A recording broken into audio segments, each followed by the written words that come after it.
Assalamualaikum warahmatullahi wabarakatuh.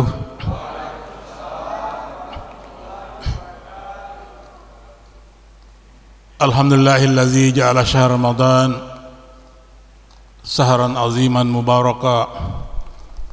Asyhadu an la ilaha illallah wahdahu la syarikalah wa asyhadu anna Muhammadan abduhu wa rasuluh la nabiyya wa la rasula ba'da. Allahumma salli wa sallim ala Sayyidina Muhammad wa ala alihi wa ashabihi ajma'in, amma ba'd. Para ustadz dan ustazah yang saya hormati, tokoh-tokoh agama, tokoh masyarakat, ibu-ibu serta anakku sekalian yang insya Allah mudah-mudahan semuanya dirahmati oleh Allah Subhanahu wa ta'ala, amin ya rabbal alamin. Pertama-tama marilah kita bersama-sama memanjatkan puji syukur kehadirat Allah Subhanahu wa ta'ala, oleh karena dengan tidak terasa pergantian siang dan malam, maka pada malam hari ini kita sudah masuki malam tarawih yang ke-25. Jadi sebagai malam 10 terakhir yang terkenal dengan malam insyaallah turunnya Lailatul Qadri. Mudah-mudahan kita semua mendapatkan malam yang istimewa ini, yang terkenal sebagai malam 1000 bulan. 1000 bulan itu kalau dihitung itu adalah 83 tahun 4 bulan.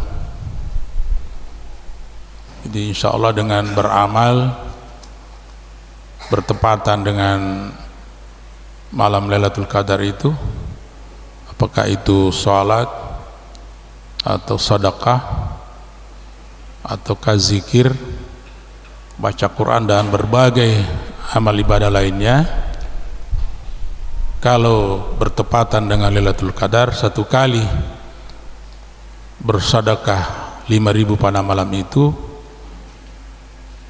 maka 84 tahun 4 bulan lamanya di luar bulan Ramadan kita bersedekah 5.000 baru sama pahalanya. Olehnya itu, karena ya sesuai dengan anjuran Rasulullah, taharraw Lailatul Qadri fil asril awakhir min Ramadan fil witri, carilah malam Lailatul Qadar di 10 terakhir di bulan Ramadan, di malam yang ganjil, berarti bertepatan dengan malam ini. Jadi mulai 21, 23, 25, 27, 29. Mudah-mudahan kita bisa dapat, insya Allah. Mudah-mudahan, karena umur kita pendek, tapi kalau dapat Lailatul Qadar itu luar biasa, bisa mengimbangi bahkan melebihi umur-umur umat yang terdahulu. Karena sebenarnya umur yang paling pendek itu umurnya Nabi Isa, hanya 33 tahun. Kemudian disusul oleh Nabi Muhammad hanya 63. Dan umur yang paling panjang adalah Nabi Nuh, 1000 tahun. Bayangkan kalau orang beramal 1000 tahun, luar biasa. Tapi seandainya juga dia berbuat dosa 1000 tahun, luar biasa juga. Ya, kalau Nabi Adam hanya 950 tahun, jadi yang tertinggi itu adalah, yang terbanyak umurnya adalah Nabi Nuh. Karena ada judul yang telah ditetapkan di forum, karena kita khawatir kalau tidak sesuai dengan judul itu berulang, makanya kita konsisten dengan judul supaya mubalik yang bergabung di forum itu insya Allah tidak akan berulang judulnya itu. Judulnya malam ini tadi bukan niat, kiat.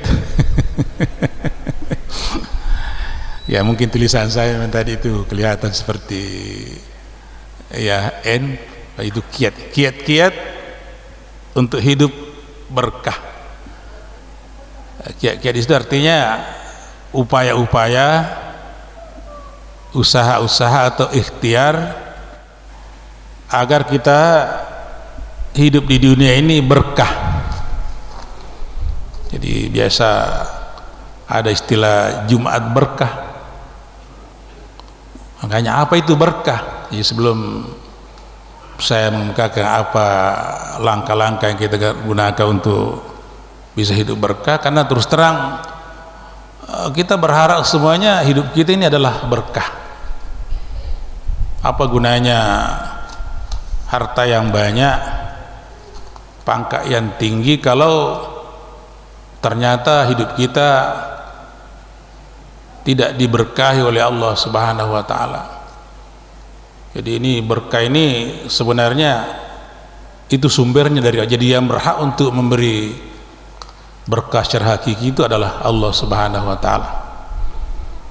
Saya melihat dalam kamus Alfazul Quran, jadi itu kata-kata barakallah itu luar biasa itu. Jadi da'a bil barakati wa hiya al khair wan nama. Jadi kita mendoakan seseorang bil barakati. Kalau misalnya orang yang nikah, kita biasa kata barakallah lakuma wa barakalaikuma, itu luar biasa. Kita doakan agar diberi keberkahan dalam kehidupan berumah tangga. Nah, termasuk kalau kita bersedekah, kita doakan mudah-mudahan diberkahi oleh Allah atas sedekahnya itu, atas pemberian buka puasanya itu, atas bantuannya itu. Ini dijelaskan wahiyya al khair wan nama. Berkah itu adalah kebaikan yang banyak. Wan nama, dan memang bertumbuh dan berkembang terus. Jadi orang Bugis mengatakan mak barakat. Berkah itu al khairul katsir, kebaikan yang banyak, karena itu berkembang terus. Jadi saya masih ingat orang tua saya di kampung, kalau ada acara apakah itu akikah atau buka puasa, lalu apa yang dipersiapkan itu alhamdulillah habis. Makanya teman-teman mak barakat itu nak, apa artinya? Yang dihidangkan tadi, yang diberi makanan yang dipersembahkan itu insya Allah kita mendapatkan kebaikan yang banyak. Bahkan dalam pengertian ini itu insya Allah apa yang kita sumbangkan itu, apa yang kita berikan itu akhirnya semakin ditambah rezekinya, bukan semakin miskin tapi justru semakin kaya. Jadi kita tidak boleh takut bersedekah, karena tidak ada sejarahnya orang yang bersedekah itu gara-gara sedekah dia miskin. Maka ini tadi, dengan bersedekah itu lalu situ ada keberkahan, malah an-nama, bertumbuh dan berkembang terus. Kalau dia pedagang, nah ini ada kaitannya dengan zakat. Kalau zakatnya zakat juga itu bermakna bersih atau berkembang, sehingga orang yang bagus, ini sudah disinggung tadi oleh protokol, bagus zakatnya, baik zakat fitrah maupun zakat malnya, insya Allah itu berkah, mendapatkan pahala yang banyak, sekaligus insya Allah dia berkembang terus usahanya. Kalau dia sebagai pejabat, insya Allah semakin akan diberikan posisi yang bagus oleh Allah Subhanahu wa taala. Jadi itu barakallah, itu mendoakan seseorang untuk diberikan keberkahan, yaitu kebaikan, dan kita berdoa agar senantiasa berkembang dalam suatu usaha.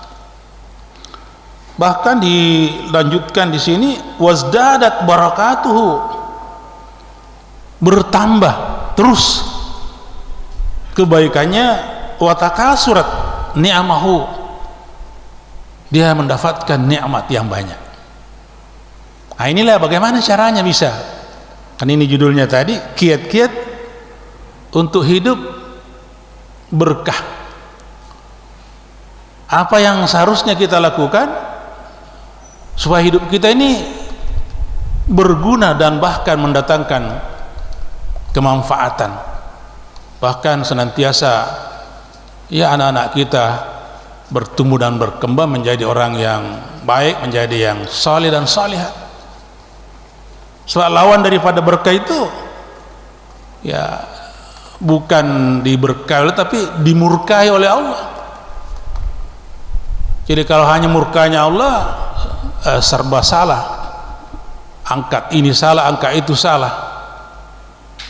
Kita berdagang banting tulang seperas keringat tapi tidak dapat berkah,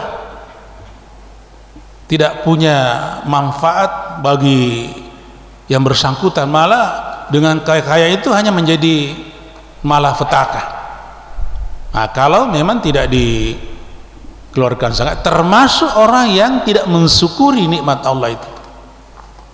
Jadi saya mau masuk ya, termasuk salah satu diantaranya kiat-kiat untuk hidup berkah adalah orang yang tahu bersyukur terhadap nikmat-nikmat Allah. Itu ayatnya sangat jelas. A'udzubillahi minasyaitonirrajim. Bismillahirrahmanirrahim. La in syakartum la azidannakum wa la in kafartum inna azabi lasyadid. Kalau kau mensyukuri nikmat Allah, pemberian Allah diterima dengan senang hati, minimal mengucapkan alhamdulillah, segala puji hanya milik Allah, diucapkan di mulut, kemudian dibenarkan dalam hati sesuai ucapan mulut dan ucapan hati, kemudian dipraktikkan dalam bentuk pelaksanaan. Kalau misalnya orang yang kaya mengeluarkan zakatnya, infaknya dan sedekah. Kalau berbentuk ilmu, diajarkan ilmunya. Kalau berbentuk kekuasaan, ya kekuasaan itu digunakan dalam hal-hal yang bermanfaat. Itu namanya bersyukur. Kalau itu yang terjadi, Allah menjamin la azidannakum, pasti saya akan tambah kenikmatan itu. Kalau dia sudah kaya, insya Allah semakin kaya. Kalau dia pejabat lalu menggunakan tadi kekuasaannya dengan benar, itu akan ditambah, semakin bagus posisinya, semakin bagus kedudukannya. Ini ayat luar biasa, luas sekali. Tapi ingat, wala in kafartum inna azabi lasyadid. Kalau kamu kufur nikmat, sudah banyak harta yang diberikan, pangkat sudah luar biasa, anaknya juga sudah alhamdulillah saleh-saleh, tapi tidak pernah dia berterima kasih kepada Allah. Dia tidak pernah merasa senang dengan nikmat-nikmat itu. Apa kata Allah? Inna azabi lasyadid. Sesungguhnya siksaanku sangat pedih. Artinya hati-hati, kalau tidak tahu bersyukur, maka yang Anda akan terima adalah murka dan siksa dari Allah. Kaitannya dengan keberkahan ini sangat jelas di salah satu ayat, yaitu surah Al-A'raf ayat 96. Situ disinggung secara jelas. Allah berfirman, a'udzubillahi minasyaitonirrajim, bismillahirrahmanirrahim. Walau anna ahlal qura amanu wattaqau la fatahna alaihim barakatin minas samai wal ard walakin kazzabu fa'aznahum bima kanu yaksibun. Al-A'raf 96. Ini ada disinggung kata-kata la fatahna alaihim barakatin. Tadi judulnya adalah berkah. Jadi kita kiat-kiat untuk hidup berkah. Allah menjelaskan walau anna ahlal qura amanu. Jadi dua kuncinya di sini. Kalau seandainya penduduk negeri, apakah itu negara ataukah provinsi ataukah kota madya atau kecamatan atau lurah atau RT RW, amanu, semuanya adalah orang yang beriman. Apa itu beriman? Iman itu ada 3 baru sempurna imannya seseorang. Iqrarun bil lisan, mengikrarkan dengan lidah, tasdiqun bil qalb, membenarkan dengan hati, lalu al-af'alu bil arkan, menjalankan dengan anggota badan. Ya, kita ucapkan asyhadu an la ilaha illallah wa asyhadu anna muhammadar rasulullah. Itu adalah ikrar. Aku bersaksi tiada Tuhan selain Allah. Lalu tasdiqun bil qalb, apa yang diucapkan itu sesuai dengan ucapan hati. Persis sama ucapan mulutnya dengan ucapan hati. Lalu yang ketiga baru sempurna al-afalu bil arkan. Bukti atau konsekuensi logis daripada pernyataan itu, ya harus badan ini melaksanakan kewajibannya, sholat, puasa, zakat, haji. Itulah orang yang beriman. Nah, ini di Allah mengatakan kalau seandainya penduduk bumi semuanya beriman, tadi ini percaya dan sekaligus menjalankan kewajibannya, ditambah wattaqau dan bertakwa. Nah, ini takwa ini ada berapa definisi? Qala Abil Qasim at-taqwa ju'ilan nafsu hikayatan min sukhtillah wa zalika bikamil hawa. Yang dimaksud dengan takwa menjadikan diri kita terjaga, terbentengi, tidak melakukan min sukhtillah, apa yang dilarang oleh Allah, apa yang dibenci oleh Allah. Bikamil hawa, dengan menahan hawa nafsu. Makanya inti daripada puasa itu la'allakum tattaqun. Jadi itu ada kemampuan untuk mengendalikan diri, untuk tidak melakukan hal-hal yang dilarang oleh Allah Subhanahu wa taala. Dan ini yang berat, ini masalah takwa. Karena ternyata tidak semua orang yang beriman itu bertakwa. Tapi semua orang yang bertakwa insya Allah pasti beriman. Buktinya kenapa Allah memanggil dalam firman a'udzubillahi minasyaitonir rajim, bismillahirrahmanirrahim, ya ayyuhallazina amanu ittaqullaha haqqa tuqatih. Yang dipanggil hai orang-orang beriman. Sudah itu baru disebut bertakwa kepada Allah. Karena tadi bertakwa itu kalau secara syar'i menjalankan seluruh perintah Allah, meninggalkan segala larangannya. Tapi kalau ini tadi definisi orang ulama sufi, menjaga diri untuk tidak melakukan apa yang dibenci oleh Allah dengan mengendalikan hawa nafsu. Jadi yang paling dominan kalau ulama sufi, larangan itu yang berat. Kalau perintah Allah tidak terlalu berat, semua sudah rajin puasa insya Allah 1 bulan, bahkan ditambah dengan sunat-sunat di luar Ramadan, sudah terlaksana sholat 5 waktunya, zakatnya insya Allah, bahkan haji sudah berulang. Tapi yang berat itu meninggalkan larangan. Karena kadang-kadang orang sudah sholat tapi masih korupsi. Saya mohon maaf, yang banyak korupsi itu sebenarnya bukan orang non-Islam. Ya ada dari Indonesia, tapi orang Islam banyak. Berarti tidak semua orang yang beriman bertakwa. Karena beriman itu tadi, beriman itu ya ada 6 ruang lingkupnya, antuk minabillah wa malaikatihi wa kutubihi wa rusulihi wal yaumil akhir wa tu'mina bil qadri khairi wa syarri. Itu rukun iman. Tapi tidak semua orang yang meyakini rukun iman itu dan bahkan dia sudah lakukan, tapi ternyata masih ada yang melakukan pelanggaran agama. Dia main judi, membunuh. Nah, ini karena belum bertakwa. Kalau sudah bertakwa, insya Allah jadi perintah Allah dilaksanakan, larangan Allah ditinggalkan. Tapi memang tidak ada orang yang hak ketukati. Ayat ini Pak, mansuh hukumnya, kalimatnya tetap ada tapi hukumnya tidak berlaku. Itu tadi hak ketukati. Kenapa? Tidak ada orang yang hak ketukati di dunia ini. Apa artinya hak ketukati? Sebenar-benar takwa. Takwa saja ditambah lagi haqqa tuqatih. Tadi meninggalkan seluruh larangan, menjalankan seluruh perintah. Sekarang pertanyaannya, kalau ada orang yang tidak pernah berdosa, sebenarnya itu malaikat itu. Jadi bukanlah orang yang baik orang yang tidak pernah berbuat dosa. Tapi yang bagus adalah orang yang pernah berbuat dosa tapi bertaubat kepada Allah. Sebab kalau tidak pernah berbuat dosa, dia bukan manusia, sebenarnya dia malaikat. Makanya ayat itu dimansukhkan hukumnya dengan ayat lain, ittaqullaha mastata'tum, bertakwalah kepada Allah sesuai dengan kemampuan kamu. Saya ulang, sesuai artinya kalau Anda sudah berusaha untuk meninggalkan larangan ternyata masih biasanya kecolongan, ya namanya manusia. Yang penting cepat untuk bertaubat. Jadi itu sudah ada. Kullu ibnu Adam hatta'un wahirul hatta'at tawwab. Seluruh anak cucu Adam itu hatta'un, pasti pernah berbuat dosa karena dia bukan malaikat. Tapi wa khairul hatta'in at-tawwab, sebaik-baik orang yang pernah berbuat dosa yang cepat bertaubat. Jadi saya mohon maaf, bahkan biasanya saya mohon maaf, ada yang terjadi di lapangan, orang yang biasanya tenggelam di maksiat, kalau dia taubat betul-betul luar biasa.